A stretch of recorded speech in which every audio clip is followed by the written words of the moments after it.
I have triggered a liberal election YouTuber. How did this happen? I don't even really know myself. This is how it all happened. A YouTuber known as Electoral History, whose vids I actually used to like, made a reaction video about Mr. Beat's presidential elections reviews. I had no problem with his reaction video as I believe that everyone is entitled to their own opinions. I understand that he's a little more liberal than me and that's fine. My issue with it was that he made reaction vids to every election since the 1960s all the way up to 2012, purposely not doing reactions to any elections after that. When pressed by viewers on why he didn't do reactions on the 2016 to 2024 elections, he claims this. And I quote, "Some people have asked me why I didn't do a review of Mr. Beat's election reviews from 2016 to 2024. In my video I mentioned why that was the case, because he made contemporaneous accounts of the election. But I will say that there is another reason. When it comes to history, it's important to accept critiques.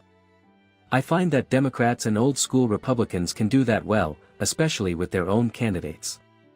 If I critique Reagan or one of the Bushes, old-school Republicans might not agree, but they are open to the critique and opinion. Same thing with Democrats if I were to do a video about Obama, Biden or Clinton. However, with Donald Trump, there is a dear leader syndrome that many Trump supporters cannot take any critique of him or his presidency. This leads to the comments section being tainted with not only conspiracy theories but responses from bots that are just pro-Trump. I've experienced this before, and nothing good comes out of it. This is why it is extremely highly unlikely that I will do a video about Trump. So far, I've been proud of the subscribers and commenters on this channel. Many of the comments are intellectually based, and not dear leader rhetoric that's sounding more childish and authoritarian with each passing day. So if you were planning on seeing a video on Trump, it's probably never going to happen. Also, thank you at Jesus or Destruction for providing a great example. Pinned, smiley face. End quote. He edited in that last part after I had already commented. For those who don't know, Jesus or Destruction is my personal account that I strictly use to watch and comment on other people's YouTube videos.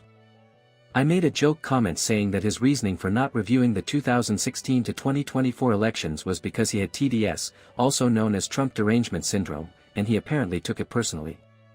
After realizing that he took the bait, I decided to keep the troll going.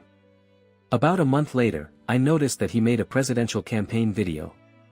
He actually gave Trump a very high campaign rating for his 2016 and 2024 presidential campaign.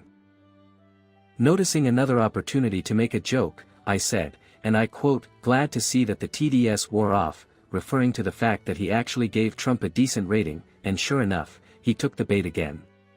He then claims, and I quote, "Nope, Trump is still a sack of shit." Sorry, but just saying that his campaign did well doesn't mean that you all aren't falling for the "dear leader" syndrome. The funniest part about this response is that I don't even like Trump.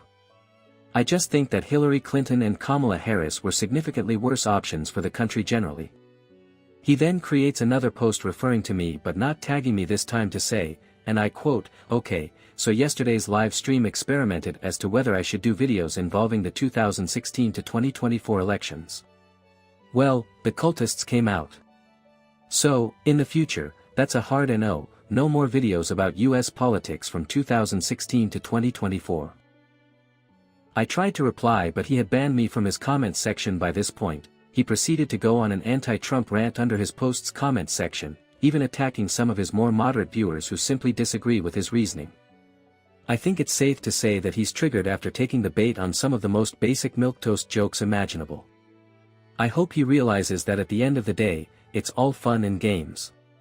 We do a little trolling, it's called We Do a Little Trolling.